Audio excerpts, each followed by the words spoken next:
कारण आनंदाच्या भरात माणूस काही करू शकते बरं पिंटू भाऊ, काही करू शकते. अति आनंद झाला की माणसाचं संतुलन राहत नाही. आमचे रामचंद्र काका नाचण्याच्या भरात एवढा आनंद होतो की सटका केल्यानंतर तो सटका किती लागेल याचंही भान दिले राहत नाही. वय निघले वय, आमचे भीमराव बापू मामा त्याच्या पाठीवर वय निघले. बाबा हा अतिशय आनंद आहे महाराज. आणि खरोखर या आनंदामध्ये माणूस तल्लीन झाला पाहिजे. त्यांचे वय पाहिल्यानंतर मी म्हटलं का हो खरंच लय वय निघले. ते महाराज म्हणत हे वय नाही, हे आनंदाचं प्रतीक आहे. सांगा एवढं मारल्यानंतर सुद्धा त्यांना आनंद वाटत असेल तर हा खरा आनंद आहे महाराज. इथं आपण रात्री झोपतो एकामेकाला लाथा मारतो का म्हटलं तुम्हाला रात्री झोपायला जागा नव्हती राजा, चला तुम्हाला खाली नेतो. अरे नाही म्हणे महाराज, हे वारकऱ्याचे पाय मला लागले की नाही मला त्याच्यात आनंद वाटते. हा आनंद आहे. मग इथं जर एवढा आनंद असेल तर जनाबाईच्या झोपडीमध्ये किती मोठा आनंद असेल. आनंदाच्या भरात पितांबर सोडला, वाकड घेतली, विटेवर उभे राहिले. सकाळ झाली. बडवे लोकांनी पाहिलं, अरे म्हणे का रे भगवंताचा पितांबर काही वेगळा दिसतो म्हणे, पितांबर नाहीये काय बाबर. पहिलं तर ती वाकड होती. ही वाकड कोणाची असेल. एक जण म्हणे ही वाकड मी जनाबाईच्या झोपडीमध्ये पाहिली होती. खरं का, चला म्हटले तिच्या झोपडीत. सोरे बडवे लोक जनाबाईच्या झोपडीत गेले. पाहतात तर काय, त्या झोपडीमध्ये भगवंताचा पितांबर होता. पितांबर कसा होता तो, पिवळा पितांबर. तो पिवळा पितांबर पाहिला आणि ब्राह्मण लोक म्हटले, जनी चोर आहेस तू, भगवंताचा पितांबर रात्री चोरून आणला आणि तुझी वाकड तिथं ठेवली. नाही हो बाबा, ओ मी कशाला चोरी करू. अहो तो काळाच माझ्याकडे आला होता. हा शब्द, तो काळा माझ्याकडे आला होता. मी तुम्हाला सकाळी सांगणारच होते की तो त्याचा पितांबर सोडून माझी वाकड घेऊन गेला. आता मी काय त्याचा पितांबर अंगावर घेऊन झोपत जाऊ. मला काही काम नाही पितांबराचं, घेऊन जा आणि माझी वाकड मला परत द्या.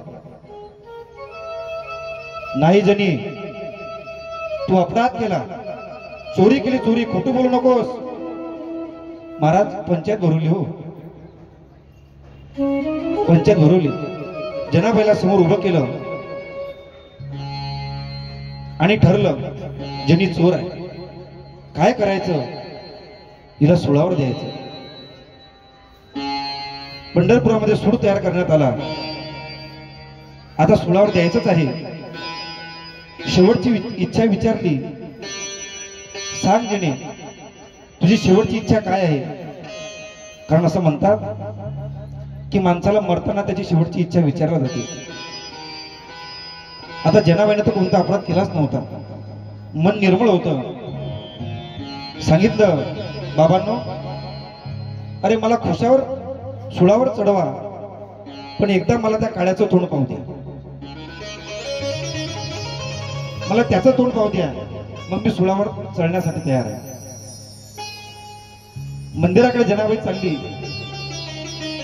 पण जात असताना जनाबाई अभंग म्हणत होती.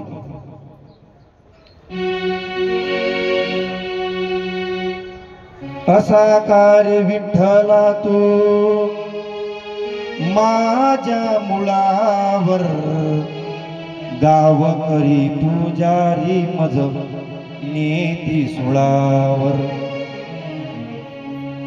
अरे असा कार्य विठ्ठला तू माझ्या मुळावर, गावकरी पुजारी मज देती सुळावर. कुठे गेली तुझी, कुठे गेली तुझी जादूगिरी, आड चोरीचा माझ्यावरी. माझ्यावरी. मला काहीच नको, फक्त काळ्याचं तोंड पाहू दे. जनाबाईला मंदिरामध्ये नेण्यात आलं, पांडुरंगाच्या समोर उभं करण्यात आलं. रोज जनाबाई पांडुरंगाचं दर्शन घेत होती, पण आज जनाबाईचा अवतार काही वेगळा होता. जनाबाईचे डोळे रागाने लालबुंद झाले होते, होठ थरथरत होते. आज जनाबाई देवाकडे पाहत होती.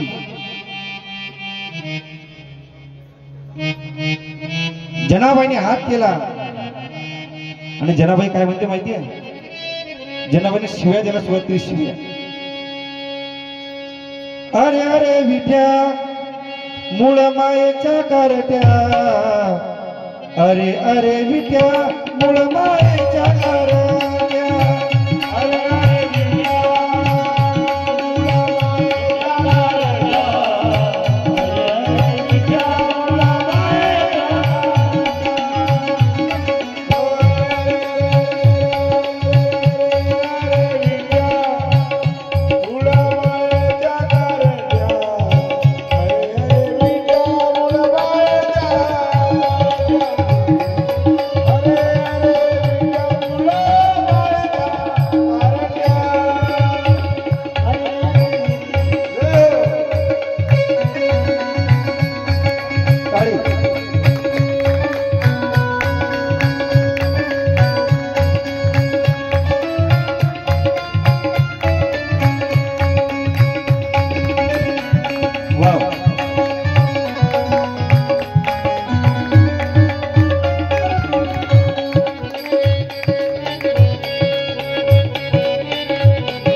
लागली. शिव्या आणि शिव्या बी अशा तशा नाही बरं, तर कुणावरून? मायवरून शिव्या लागली. मायवरून, अरे अरे इट्या मूळ मायेच्या कारट्या. पुढचे शब्द असे आहेत, महाराज तुझी राट रणकी झाली. हे संतांचे शब्द म्हणून मी म्हणतो. आता माझा अधिकार एवढा मोठा नाही. अरे तुला लाज वाटत नाही? मूळ मायेच्या कारट्या, हा शिव्या द्यायला सुरुवात केली. शिव्या, जनाबाई शिव्या देत होती आणि भगवान परमात्मा हसत होते. वाजने आणखी 2-4 शिव्या होती ना. देवा तुला लाज कशी वाटत नाही? अरे जनाची नाही तर मनाची थोडीशी. मी तुला एवढ्या शिव्या देते आणि तू खुशाल म्हणतो 2-4 शिव्या होती. देव म्हणता, जने खरं सांगू, तुझे शिव्या ऐकून मला फार गोड वाटतात, फार गोड. त्याने आणखी 2-3 शिव्या दे ना. जनाबाईने आणखी शिव्या द्यायला सुरुवात. जनाबाई म्हणते, देवा थोडस वाटून दे रे तुला. जने लक्षात ठेव,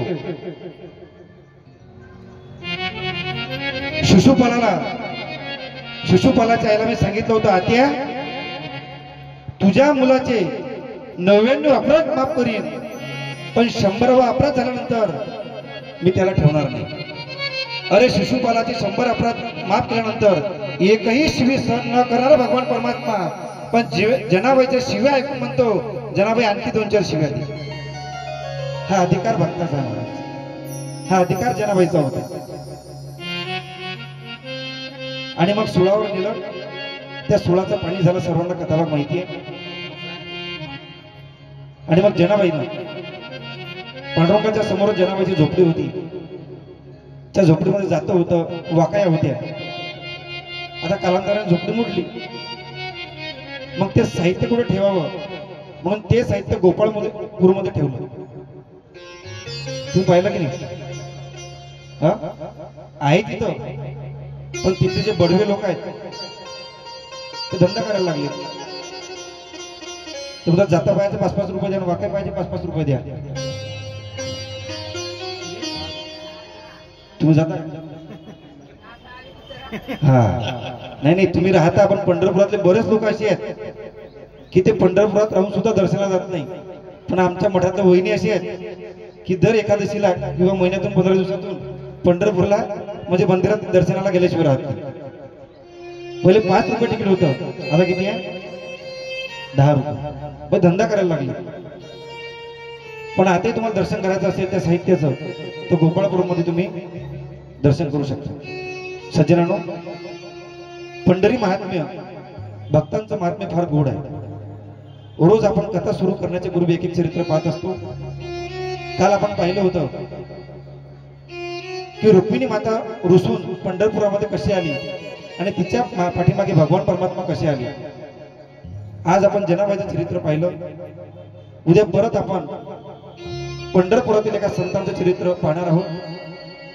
एक चरित्र पाहायचं आणि नंतर आपल्या रामकथेला सुरुवात करायची. आज आपण एक चरित्र पाहिलं. 2 मिनिटं आपण भजन घेऊ आणि आपल्या रामकथेला सुरुवात करू.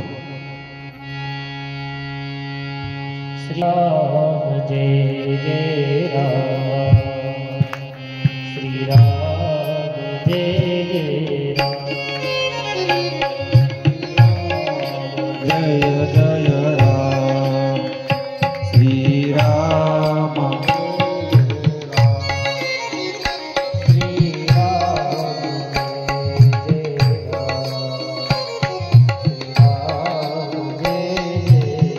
सर्वांनी पाठीमागे म्हणा.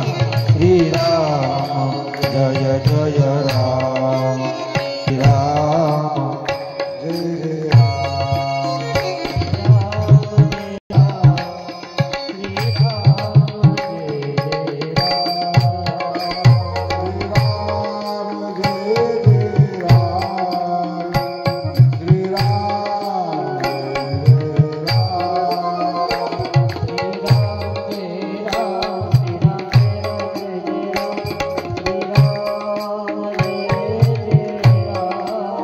एक ताड़ी.